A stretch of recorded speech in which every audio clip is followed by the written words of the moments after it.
Assalamualaikum warahmatullahi wabarakatuh. Selamat pagi anak-anak. Bagaimana kabarnya pada pagi hari ini? Sehat semua ya? Alhamdulillah. Semoga kita selalu diberikan kesehatan dan semangat untuk mencari ilmu. Baik, sebelum kita memulai pembelajaran pada pagi hari ini, alangkah baiknya kita berdoa terlebih dahulu. Silakan dipimpin oleh ketua kelas.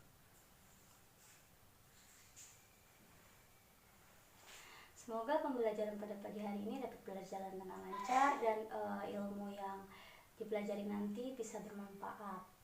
Nah, sebelum Ibu presensi, Ibu mau kalian merapikan meja terlebih dahulu sesuai garis supaya nantinya terlihat rapi, dan juga sampah-sampah yang ada di sekitar meja silakan disisihkan terlebih dahulu.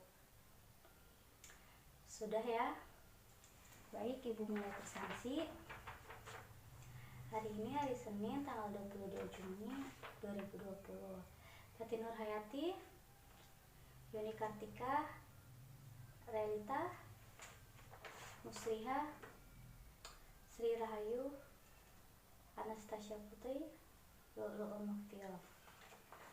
Alhamdulillah hari ini kelas IPS 1 hadir semua ya. Baik, sebelum Ibu melanjutkan pada materi selanjutnya mengenai klasifikasi kelompok sosial, Ibu mau mengulas materi sebelumnya. Apakah ada yang masih ingat materi minggu lalu itu membahas mengenai apa?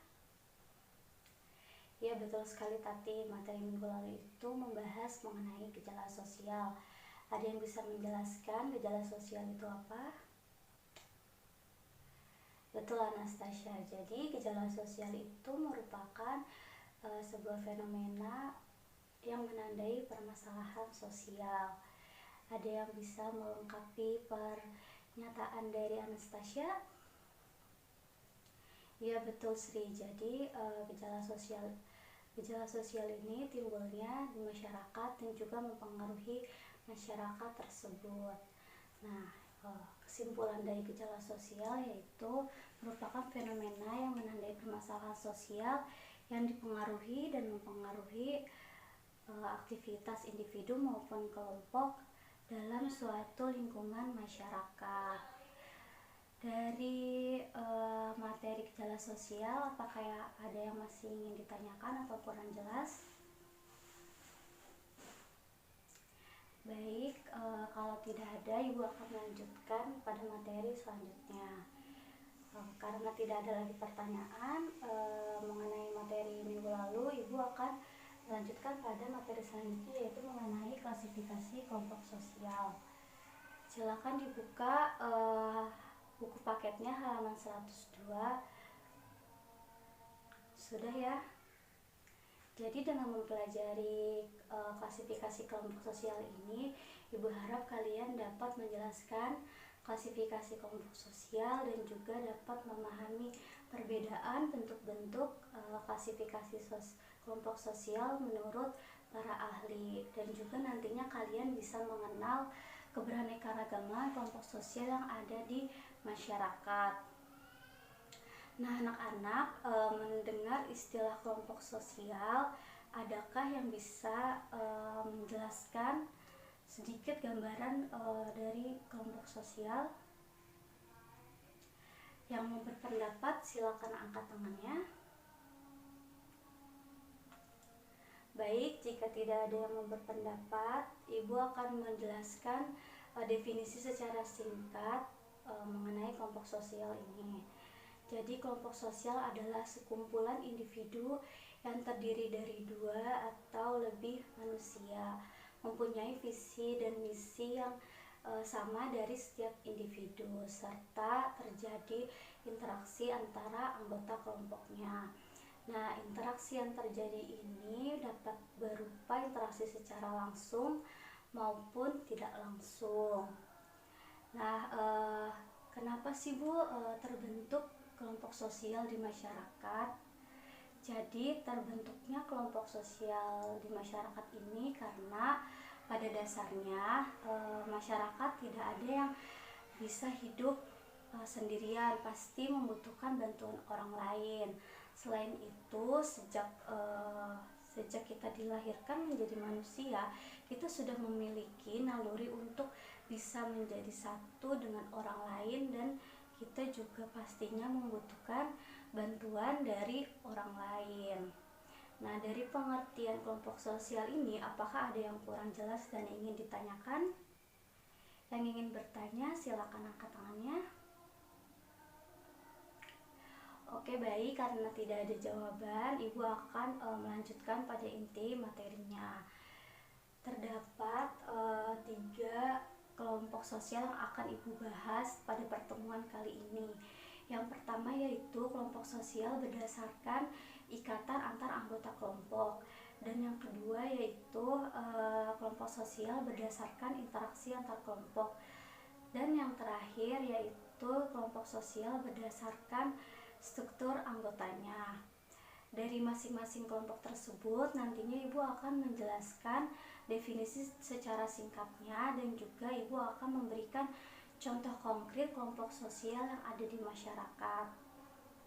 Ibu harap kalian memperhatikan penjelasan dari Ibu dan juga mencatat poin-poin penting yang nanti Ibu jelaskan, karena nanti di akhir pertemuan ini Ibu akan memberikan kuis, di mana nantinya jika kalian berhasil menjawab dengan tepat kuis tersebut, maka akan mendapatkan poin tambahan dari Ibu. Baik, kita masuk pada materi yang pertama, yaitu kelompok sosial berdasarkan ikatan antar anggota kelompoknya, yaitu oleh Ferdinand Tonis. Terdapat kelompok sosial paguyuban dan patembayan. Pastinya kalian sudah sering mendengarkan istilah patembayan dan paguyuban ini, karena dua kelompok sosial ini sangat dekat dengan lingkungan kalian. Nah, pertama Ibu akan membahas kelompok sosial paguyuban, yang merupakan kelompok sosial di mana di dalamnya itu terbentuk karena adanya ikatan batin yang kuat. Ciri dari paguyuban itu sendiri, terdapat hubungan antar kelompok yang bersifat intim. Mengapa bisa terdapat hubungan antar kelompok yang bersifat intim ini? Karena tadi ikatan batin di dalam kelompok ini yang cenderung kuat, sehingga hubungan antara kelompoknya ini bersifat intim.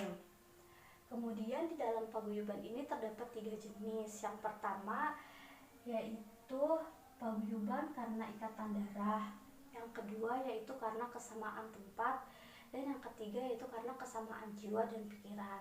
Ibu akan membahas paguyuban jenis yang pertama, yaitu adanya ikatan darah, yang merupakan kelompok sosial yang terbentuk karena adanya ikatan darah. Contoh terdekatnya itu di dalam kehidupan kita yaitu kekerabatan. Nah, yang kedua yaitu persamaan tempat. Yang kedua, persamaan tempat ini terbentuk karena adanya kesamaan tempat tinggal. Contoh terdekatnya yaitu adalah RT dan RW. Lalu yang terakhir yaitu paguyuban karena adanya kesamaan pikiran atau jiwa. Kelompok ini terbentuk karena adanya kesamaan ideologi. Contohnya yaitu partai politik. Kelompok kedua menurut Ferdinand Tonis yaitu ada patembayan. Patembayan atau Gesellschaft ini merupakan kelompok sosial yang terbentuk karena adanya kepentingan tertentu atau orientasi ekonomi, sehingga terbentuklah kelompok sosial ini. Namun ikatan batinnya di dalam kelompok ini itu tidak terlalu kuat. Ciri dari patembayan sendiri itu kelompoknya terbentuk berdasarkan atas pemikiran rasional, dan kelompok tersebut terbentuk karena adanya visi dan misi yang sama. Contohnya itu adalah organisasi ikatan buruh. Nah, mereka membentuk kelompok sosial tersebut karena ada kesamaan tujuan, tetapi ikatan batinnya tidak terlalu kuat. Berbeda dengan paguyuban yang ikatan batinnya kuat sehingga memiliki hubungan antar kelompoknya yang bersifat intim. Selanjutnya yaitu menurut Charles Horton Foley terdapat 2 dua kelompok sosial, yaitu primer dan sekunder. Ibu akan membahas kelompok yang primer terlebih dahulu, di mana kelompok primer ini merupakan kelompok yang anggotanya sedikit dan antar anggotanya saling mengenal serta interaksinya itu cenderung intens. Contoh konkret dari kelompok primer ini yaitu adalah keluarga. Kita semua pasti kan memiliki keluarga, di mana dalam keluarga ini kita saling mengenal satu sama lain dan juga kita saling berinteraksi antara satu dengan yang lain. Nah, yang kedua, tadi contohnya adalah keluarga. Yang kedua yaitu kelompok sekunder. Kelompok sekunder ini kebalikannya dari kelompok primer, di mana di kelompok sekunder ini memiliki anggota yang relatif banyak dan antar anggotanya belum tentu saling mengenal. Ciri dari kelompok ini yaitu terbentuk atas kesadaran dan kemauan dari para anggotanya. Contohnya yaitu sekolah. Yang terakhir yaitu menurut Fondon, terdapat dua kelompok sosial yaitu formal dan informal. Kelompok formal ini adalah kelompok yang struktur anggotanya jelas, punya visi dan misi, dan punya tujuan. Contohnya yaitu pemerintahan. Mengapa pemerintahan? Karena dalam pemerintahan ini strukturnya sudah jelas, karena terdapat presiden, anggota DPR, dan juga rakyat. Lalu yang kedua yaitu kelompok informal. Kelompok informal ini tidak memiliki struktur yang jelas. Mereka terbentuk karena adanya pertemuan yang berulang-ulang. Ciri dari kelompok informal ini memiliki bentuk tujuan pada kepentingan bersama, dan kelompok informal ini merupakan sebuah kelompok di mana terjadi secara tidak resmi dan tidak dibentuk dengan adanya struktur organisasi. Contohnya yaitu ibu-ibu arisan. Nah, sampai di sini apakah ada yang ingin ditanyakan? Baik, jika tidak ada pertanyaan, Ibu akan lanjut untuk kuis, karena tadi di awal Ibu sudah memberikan instruksi untuk kalian mendengarkan dan memperhatikan penjelasan dari Ibu serta mencatat poin-poin yang penting. Baik, Ibu mulai dari gambar yang pertama. Gambar pertama yaitu sekolah. Baik, Anindya, silakan menjawab pertanyaannya. Bagaimana anak-anak, apakah tadi yang dikatakan Anindya ini sudah tepat?